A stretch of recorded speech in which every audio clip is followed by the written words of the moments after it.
लगाए जाते हैं, कलश के ऊपर नारियल क्यों रखा जाता है? कलश के ऊपर 9 बार मोली क्यों बांधी जाती है? मोली मतलब लच्छा नाड़ा 9 बार क्यों लपेटा जाता है नारियल के ऊपर, कलश के ऊपर जब रखते हैं?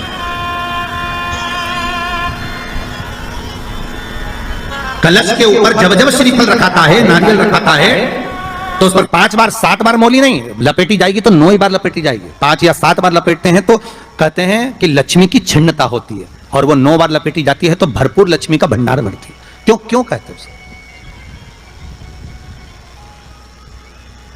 महाराज? आम के पल्लव, तो मैं केवल आपसे इतना सा निवेदन करना चाहती हूँ, आपसे केवल इतना कहना चाहती हूँ कि प्रभु मेरे मन का संशय मिटा दीजिए, और जो आम का वृक्ष मेरे पति के साथ जलकर भस्म हुआ है उसकी विनती को आप स्वीकार कर लीजिए। आप उसके लिए भी कुछ कृपा कर दीजिए।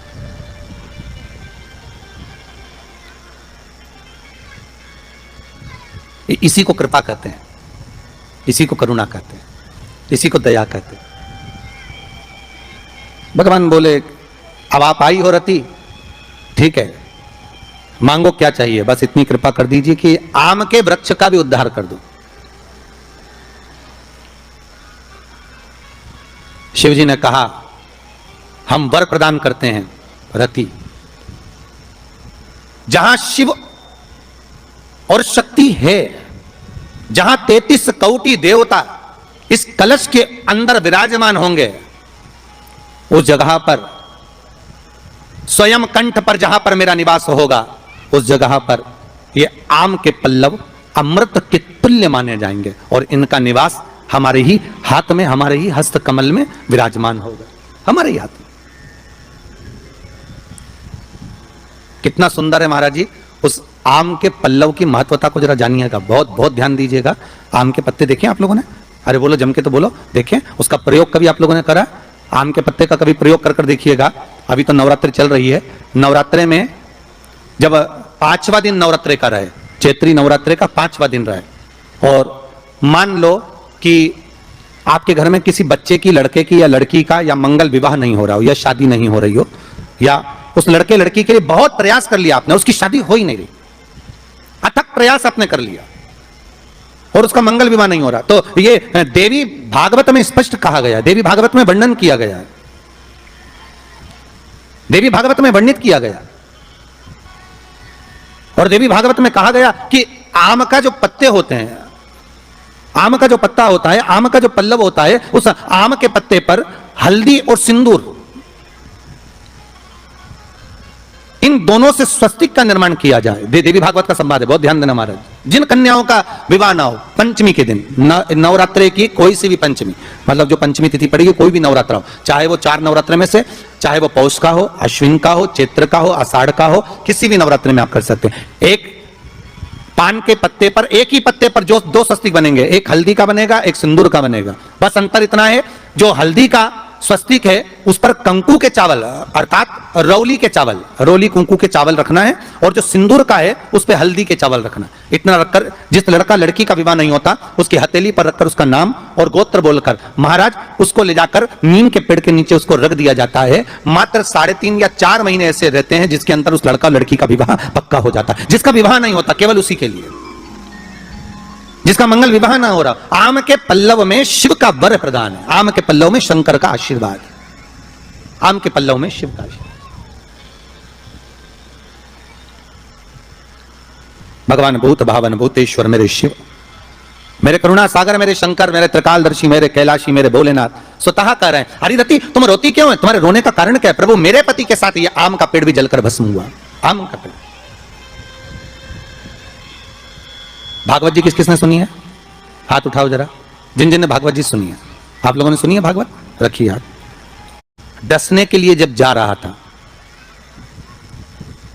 तब ब्राह्मण देवता जो जहर उतारना जानते थे, उनको लेकर राजा परीक्षित के पुत्रों ने अपने दूतों को भेजा था लाने के लिए कि एक ब्राह्मण ऐसे हैं कि वो तक्षक नाग का जहर उतार सकते हैं, वो तक्षक नाग के जहर को समाप्त कर सकते हैं, तो आप उनको लेकर आओ। और वो तक्षक नाग का जहर उतारने वाले उस ब्राह्मण को लेकर जा रहे थे, तो सर्प ने विचार करा, तक्षक नाग ने कि बताओ ये तो गजब का काम कर रहा है, अगर ये ब्राह्मण पहुंच गया तो ये ब्राह्मण तो सर्प का जहर उतार देगा। तो सांप तक्षक नाग को ये चिंता लग गई कि मेरे को ही डसना है और मेरे जहर ये उतार देगा, और डसने भी एक ही बार है और मरना चाहिए परीक्षित, परीक्षित को श्राप लगा है, अब करूं तो करूं क्या। तो सर्प ने विचार करा कि मैं एक रूप रख कर जाता हूं और इस ब्राह्मण की परीक्षा लेता हूं। सर्प रूप रख कर गया, भागवत आप लोगों ने श्रवण करी होगी। तो जब तक्षक रूप रख कर गया और उस ब्राह्मण के पास में जाकर पूछा कि ब्राह्मण देवता ये बताओ कि आप कहां जा रहे हो, तो ब्राह्मण बोला आपको नहीं मालूम, राजा परीक्षित को सांप डसने वाला है तक्षक नाग और मैं जहर उतारना जानता हूं। अच्छा आप जहर उतार दोगे? हाँ। तो किस लिए जा रहे हो? जहर उतारने के लिए। तो जहर उतारने क्यों जा रहे हो? तो कहा राजा है राजा, जब राजा का जहर उतारेंगे तो मुद्रा भी कितनी मिलेगी आपको मालूम नहीं है क्या? अच्छा ब्राह्मण देवता इसलिए जा रहे हो? हाँ। पर उसको तो किसी संत ने श्राप दिया। अरे तो श्राप संत ने दिया है, हम ब्राह्मण हैं, हमारे बहुत प्रश्न करते हैं और प्रश्न बहुत है तो उसके उत्तर भी बहुत है, बस उसको समझने वाला चाहिए। कलश के ऊपर आम के पत्ते क्यों लगाए जाते हैं? कलश के ऊपर नरियल क्यों रखा जाता है? 5 या 7 बार लपेटते हैं तो कहते हैं कि लक्ष्मी की कलश का निर्माण करें, और भगवान स्वयं ब्रह्मदेव करें कि आप ऐसा निर्माण कर दो जिसमें 33 कोटि देवता स्वतः विराजमान हो जाए। तो भगवान ने उस कलश, भगवान विष्णु का, थोड़ा सा नीचे आओगे जहां से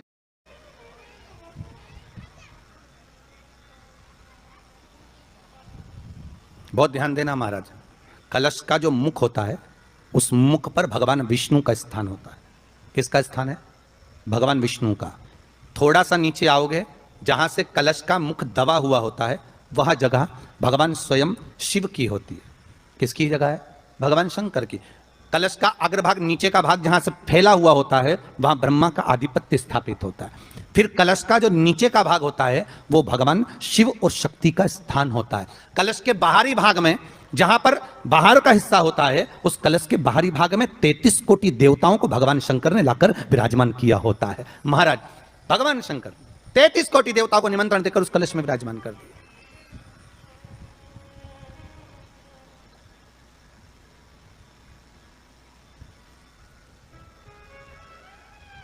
स्वयं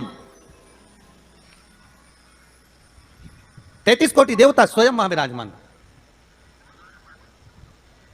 और कितनी महत्वता कलश की महाराज।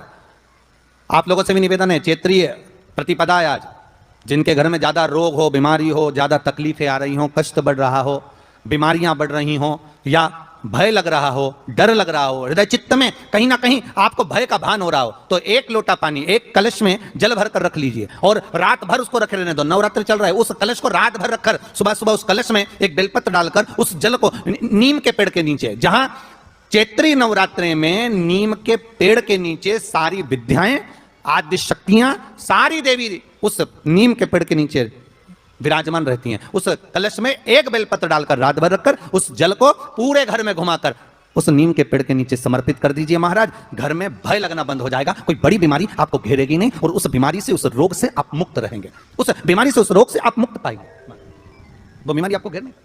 कलश का भगवान निर्मित कर दिया। ये कलश मेरा प्रतिबिंब। अब कलश मेरा प्रतिबिंब है ये तो कहा, पर भगवान शिव के पास में आकर स्वयं कामदेव की धर्म पत्नी रति रो पड़ी। और मेरे भारत के जो मानव है, जहां जहां निवास कर रहे हैं, विदेश में भी, पूरी भारत की भूमि पर आज के दिन लोग देवी जी की स्थापना करते हैं। तो क्या स्थापना में क्या रखते हैं? कलश रखते हैं ना। तो कलश किस लिए रखा जाता है? कलश का क्रम क्या है? अपन ने अभी तक कथाओं में बहुत सुना, शिव महापुराण में, कि दिए का महत्व क्या है। अपन ने सुना दही का महत्व क्या है, जल का महत्व क्या है। पूरी शिव महापुराण में अपने अलग अलग महत्व को जाना है। पर यह नवरात्रे में जो शिव महापुराण की कथा शुरू हो रही है, नवरात्रे में जो शिव महापुराण की कथा को हम श्रवण करने के लिए बैठे हैं, इसमें हमारा एक संशय और मिटना चाहिए कि भारत की भूमि पर जब मां आद्य शक्ति की स्थापना होती है, मां जगतजननी को जब विराजमान किया जाता है, या चैत्र नवरात्रे में, शरदीय नवरात्रे में, आषाढ़ी नवरात्रे में, आदि पौष नवरात्रि में हम शंकर की, हम जगतजननी जगदम्बा की जब स्थापना करते हैं, या हम नूतन घर का प्रवेश करते हैं, या गणेश जी की स्थापना करते हैं, या कोई दुकान को प्रवेश करते हैं, या कोई शुभ कार्य करने के लिए अग्रण्य होते हैं, तो हम कलश की स्थापना क्यों करते हैं? आज शिव महापुराण में शुरुआत में अपन शिव और पार्वती की यही संवाद को लेकर चलते हैं। आखिर कलश में ऐसा क्या है? कलश के अंदर आखिर ऐसा क्या विराजमान है कि 33 कोटि देवता उस कलश के अंदर आकर बैठ जाते हैं महाराज।